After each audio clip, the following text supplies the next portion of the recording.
Alrighty guys, another quick video. We've got a trailer here with an option that we offer which sometimes causes confusion for people as to what it is when they see the name of it on the order form. So this is regarded as the Additional Jockey Wheel Bracket. So first thing I'm outlining, additional means it doesn't replace the standard jockey wheel. Your standard arc jockey wheel will remain on the driver's side of the A-frame.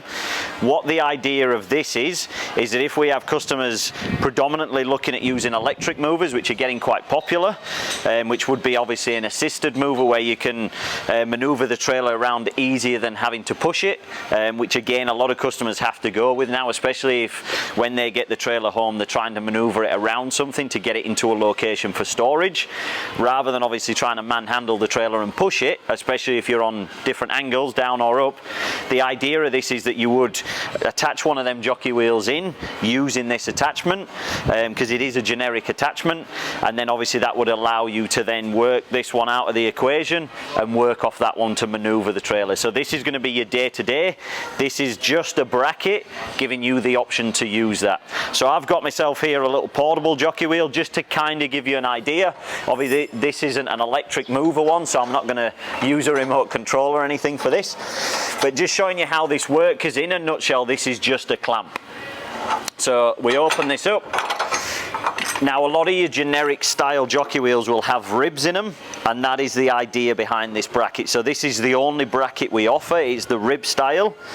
We would line this up, sit this over, and then clamp this in.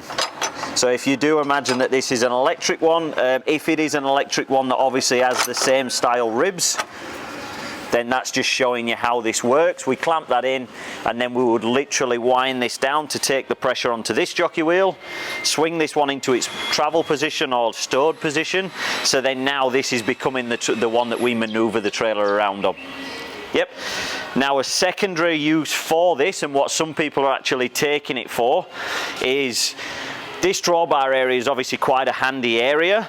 Now for people that take bike racks, they lose functionality of this. We do tend to see a lot of people that like to travel with barbecues, especially on quantum trailers, where they will travel with a barbecue and they'll actually sit it on the front of the trailer and cook with it here. Now if you imagine if you've got a bike rack and this is now taken, what you can actually use this for would be to get your portable barbecue arms, where they're just a stem with a plate on basically. And actually, because as I said earlier, this is a clamp, sit that barbecue arm into there, which would position your barbecue kind of in this position, so we're not impacting where that bike rack is, and you're using that bracket more as a clamp to sit the barbecue arm in. So that just becomes a secondary use, but hopefully that gives you an idea of what this is. And as I outlined, this is the only style of clamp we do.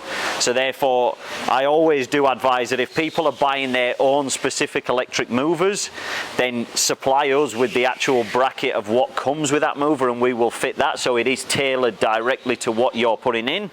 Whereas this could be more, we don't know whether we need a mover, but we want to get everything installed ready for that, that if we choose one 12 months down the line, we've got a generic bracket there that'll allow us to clamp that in.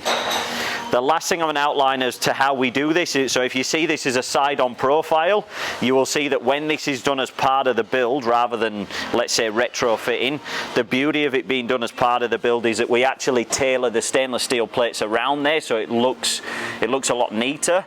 And you'll also see in the background here that we've actually put an extra strengthening brace, because the rail is hollow. Obviously, being that we're bolting this through, we don't want to crush the chassis, so therefore we put a 3 to 4 mil plate on the inside as well as the outside here where we fix that to, just for that extra strength, and being that that's quite a long leverage point, that it won't do any harm to the chassis rail. So there is benefits to getting that done as part of the build, that it will be done and look like it is something that is done as part of the build rather than an afterthought.